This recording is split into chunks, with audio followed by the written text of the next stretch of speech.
We're standing in front of Metropolis II, which is a giant kinetic sculpture. Sort of the most salient feature is these little Hot Wheel type cars that we've actually produced ourselves. And they run through the system once every 40 seconds. So in an hour, 100,000 cars go through this whole system. So the cars are just blobs of motion. It's obviously sort of a sanitized city. I mean, there's no garbage or anything like that. But the idea was to, in some poetic way, model a fast-paced modern city.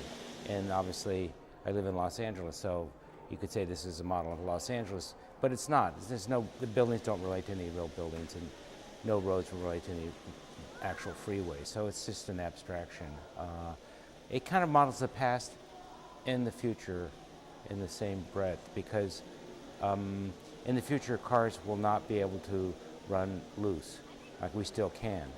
In the relatively near future, all cars are going to be controlled by satellites, and you basically have a private train car, and you won't be able to accelerate, pass on curves, do any of the kind of fun things teenagers like to do, because they'll be able to go 200 miles an hour bumper to bumper in the freeway. These cars run free on the sculpture, and they won't in the future. But the speed that they're running is sort of futuristic, which is about 230 scale miles an hour. These cars have a magnet drilled into the bottom, inserted in the bottom, and the belts have the 3 conveyor belts that you see that carry them up have magnets at the regular intervals. So the cars, the magnets match up, and the magnet on the belt actually pulls the car up. They never touch, but they interact. The trains, like public transportation, are slower. So they sort of mimic the real world in that, if you want to commute from here to downtown LA, it might take you a couple hours on a bus.